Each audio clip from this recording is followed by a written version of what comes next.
ಮೊದಲನೇದಾಗಿ ಪೇಜಾವರ ಶ್ರೀಗಳು ಅವರು ಭಾರತದ ಸಂವಿಧಾನದ 4 ಗಾಲಿಗಳು ಯಾವಂದ್ರ ಬುದ್ಧ ದೇವನ ಶಾಂತಿ, ಬಸವ ತಂದೆಯ ಸಮಾನತೆ, ರಾಷ್ಟ್ರಪಿತ ಗಾಂಧೀಜಿಯ ಅಹಿಂಸೆ, ಭಾರತ ರತ್ನ ಡಾಕ್ಟರ್ ಬಾಬಾ ಸಾಹೇಬ್ ಅಂಬೇಡ್ಕರರ ಸಾಮಾಜಿಕ ನ್ಯಾಯ ಇದನ್ನು ಒಳಗೊಂಡಂತದ್ದು ನಮ್ಮ ಭಾರತೀಯ ಸಂವಿಧಾನ. ತಮಗೆ ಮತ್ತು ತಮ್ಮ ಕುಲಕ್ಕೆ ಈ ಮೇಲಿನ 4 ಬೇಕಾಗಿಲ್ಲ. ಪೇಜಾವರ ಶ್ರೀಗಳಿಗೆ ತಾವು ಜಾತಿವಾದಿಗಳು ಇದ್ದೀರಿ, ತಾವು ಮನುವಾದಿಗಳು ಇದ್ದೀರಿ, ತಾವು ಜಡವಾದಿಗಳು ಇದ್ದೀರಿ, ತಾವು ಮೌಢ್ಯವಾದಿಗಳು ಇದ್ದೀರಿ, ತಾವು ಅಸಮಾನತಾವಾದಿಗಳು ಇದ್ದೀರಿ. ತಮಗೆ ಲಿಂಗಾಯತರು ಬೇಡ, ತಮಗೆ ದಲಿತರು ಬೇಡ, ತಮಗೆ ಮುಸ್ಲಿಮರು ಬೇಡ, ತಮಗೆ ಕ್ರಿಶ್ಚಿಯನ್ನರು ಬೇಡ, ತಮಗೆ ಸಿಖ್ಖರು ಬೇಡ, ಬೌದ್ಧರು ಬೇಡ, ಪಾರ್ಸಿಗಳು ಬೇಡ, ಕೊನೆಗೆ ತಮಗೆ ಹಿಂದೂಗಳು ಸಹಿತ ಬೇಡ. ಯಾಕೆ ಈ ಮಾತು ಒತ್ತಿ ಹೇಳಕತ್ತೀನಿ ಅಂದ್ರ ಆ ಪೇಜಾವರ ಶ್ರೀಗಳು ಮುಂದಿನ ಶ್ರೀಗಳು ಹೇಳ್ಬಿಟ್ಟಾರ ನಾವು ಹಿಂದೂಗಳಲ್ಲ ಅಂತ ಹೇಳ್ಬಿಟ್ಟಾರ. ಅವ್ರು ಕಟ್ಕೊಂಡು ಏನು ನೀವು ಭಾರತದಲ್ಲಿರುವ ಹಿಂದೂಗಳ ನಂತರ ಏನು ಅವ್ರು ತಗೊಂಡೇನು ಬೆಂಕಿ ಹಚ್ತೀರಿ?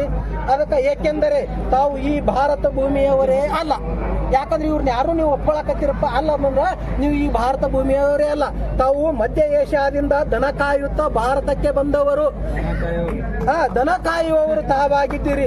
ಅತಿಥಿ ದೇವೋಭವ ಎಂದು ಸ್ಥಳ ಆಶ್ರಯವನ್ನು ಕೊಟ್ಟವರಿಗೆ ತುಳಿದು ನಮ್ಮ ತಲೆಯ ಮೇಲೆ ಕಾಲು ಇಡುತ್ತಿದ್ದೀರಿ. ನಮಗೆ ನಮ್ಮ ಅಂಬೇಡ್ಕರ್ ನೀಡಿದ ಸಂವಿಧಾನದ ಅಡಿಯಲ್ಲಿ ನಾವು ಸುಖವಾಗಿ ಇದ್ದೇವೆ. ತಮಗೆ ಭಾರತದ ಸಂವಿಧಾನ ಸರಿ ಕಾಣುತ್ತಿಲ್ಲ ಎಂದರೆ ತಾವು ಭಾರತವನ್ನು ತೊರೆಯಿರಿ. ಆದಷ್ಟು ಬೇಗ ತಾವು ತಮ್ಮ ಶಿಷ್ಯರನ್ನು ತಮ್ಮ ಬಳಗವನ್ನು ಕರೆದುಕೊಂಡು ಪೇಜಾವರ ಶ್ರೀಗಳು ಭಾರತವನ್ನು ಬಿಟ್ಟು ತೊಲಗಿ ಹೋಗಲಿ.